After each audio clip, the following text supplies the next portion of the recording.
अभिषेक की रिपोर्ट हम आपको दिखाते हैं प्रयागराज संगम नगरी से। जरा वहां भी देखिए, क्योंकि देखिए हरि के द्वार से रिपोर्ट दिखाई हमने आपको कुरुक्षेत्र से रिपोर्ट दिखाई, और अब आपको दिखाते हैं संगम नगरी जहां पर कुंभ भी लगता है प्रयागराज से। वहां पर सूर्य ग्रहण को लेकर कैसी तैयारियां हैं, क्या क्या बातें हो रही हैं, लोग कैसे वहां पर आ रहे हैं, जरा इस रिपोर्ट में देखिए आप।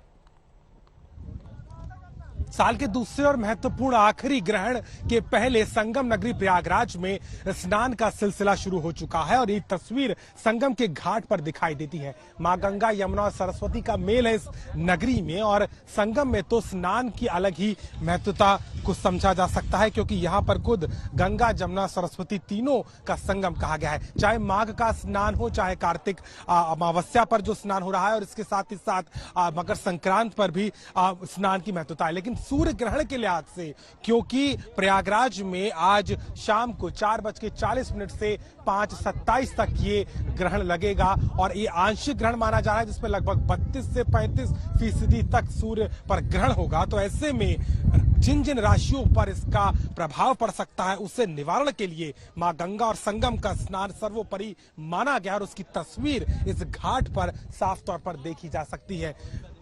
एक महत्वपूर्ण समय यह भी है क्योंकि दिवाली के मौके पर बताया जा रहा है कि जिस तरीके से ये ग्रहण पड़ा है, लगभग 27 साल बाद का ये संयोग बना है जब इस तरीके का ग्रहण पड़ रहा है। लेकिन महत्वपूर्ण तरीके से हिंदू मान्यता के अनुसार स्नान के जरिए कहीं ना कहीं तमाम जितने लोग हैं वो अपने कष्टों को दूर करने के लिए यहाँ पे लगातार स्नान कर रहे हैं। लेकिन सूर्य ग्रहण के हिसाब से भी अगर देखा जाए तो स्नान का महत्व है, जिसको लेकर के संगम नगरी प्रयागराज में आज स्नान और पूजन का विशेष महत्व दिखाई देता है।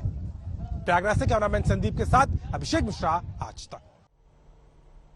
तो देखिए, देश के 3 धार्मिक नगरियों से हमने आपको रिपोर्ट तो दिखा दी, लेकिन एक बार फिर से लौटते हैं हरि के द्वार, उस भूमि पर जिसको कहते हैं देवभूमि उत्तराखंड। मल्लिका मेरे साथ लगातार बनी हुई है। मल्लिका, सूतक लगा हुआ है। अब आप क्योंकि लगातार शोज कर रही थी, तमाम सूर्य ग्रहण को लेकर लोगों से संवाद कर रही हैं, हमें हरि के द्वार की तस्वीरें तो दिखाइए, लेकिन साथ में यह भी बताइए कि क्या क्या यहां पर चीजें मनाही हैं। जब यह ग्रहण रहेगा उस दौरान क्या करें क्या ना करें। आपकी तमाम साधु संतों से बातचीत हुई होगी, तस्वीरों को दिखाने के साथ जरा हमें समझाइए। बिल्कुल, और बिल्कुल तस्वीरें लगातार शुभांकर हम दर्शकों तक पहुंचा रहे हैं, लेकिन शैलेश जी हमारे साथ है, पुजारी हैं यहाँ पर। मैं आपका सवाल इन्हीं से ले लेती हूँ, जब सूतक लग जाता है तो किन किन चीजों की मनाही होती है, किन बातों का खास ख्याल रखना होता है? सबसे पहले तो देव पूजा का ही इसमें सबसे बड़ा प्रतिबंध होता है कि हमारा कोई भी देवालय सूतक जब लग जाता है तो खुलना नहीं चाहिए। चाहे वो घर में है, चाहे वो मंदिर है, चाहे देवालय है, तीर्थ में, सभी इसमें जब सूतक लगने के बाद ही देव पूजा के सबसे पहला प्रतिबंध देव पूजा में हो जाता है। और ये माना जाता है कि पवित्र नदियों के तट पर आज के दिन अगर ईष्ट मंत्र का जप किया जाए तो वो सिद्ध हो जाते हैं। जो ग्रहण कार्य का योग जो होता है, कोई भी अपना मंत्र सिद्ध करने के लिए सबसे बड़ा उत्तम समय माना जाता है। उस समय, इस समय जो करा हुआ जो मंत्र जाप है, उसका असंख्य गुना फल प्राप्त होता है।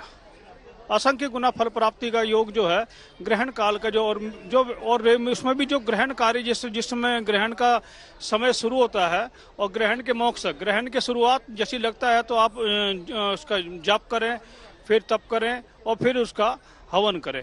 गंगा स्नान का हिंदू धर्म में खासा महत्व माना जाता है, और अगर सूर्य ग्रहण के मौके की बात की जाए, आज के दिन अगर गंगा स्नान के लिए श्रद्धालु पहुंचते हैं तो किस तरह का लाभ उन्हें मिल सकता है? गंगा स्नान का फल जो है असंख्य गुना इस योग में असंख्य गुना योग बढ़ जाता है। और ग्रहण कार्य में देव कार्य तो प्रतिबंध है, लेकिन पितृ कार्य का भी अनंत गुना फल मिलता है। अगर कोई भी आकर के ग्रहण का योग में अगर अपने पितरों का पितृ तर्पण, पितृ का दान करता है तो उसका जो है पितरों के निमित्त किया हुआ जो फल है उसको असंख्य गुना प्राप्त होता है। ठीक है मल्लिका, आपने महत्वपूर्ण जानकारियां दिखाई। अब क्योंकि पूजा पाठ जो है वो लोग कर रहे हैं और तैयारियां जो है वो अभी से हो गई हैं। ये देखिए प्रयागराज की तस्वीरें हम दिखा रहे हैं। हम चाहेंगे एक बार जरा सुनाया भी जाए भजन कीर्तन जो हो रहा है यहां पर।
तो ये तस्वीरें हमने आपको दिखाई, कहीं पर लोग स्नान कर रहे हैं तो कहीं पर भजन कीर्तन हो रहा है।